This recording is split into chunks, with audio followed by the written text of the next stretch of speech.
प्रकाश पाइला matric परीक्षा रे ओडिशार द्वितीय स्थान अधिकार कले कृष्णचंद्र सरस्वती शिशु विद्या मंदिर आशुतोष नायक सर्वमोट 588 नंबर रखी कृतकार्य होइछन्ति। आशुतोष आगको डाक्तर हेबा पई लक्ष्य रखिछन्ति। बालेश्वर जिला सोर ब्लॉक अनंतपुर कानपुर गाँव रे आशुतोष को घर।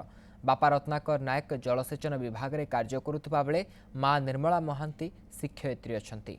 चलित मैट्रिक परीक्षा रे सोर कृष्णचंद्र सरस्वती विद्या मंदिर रे A1 रे 13 जन कृतकार्य होइछन्ति।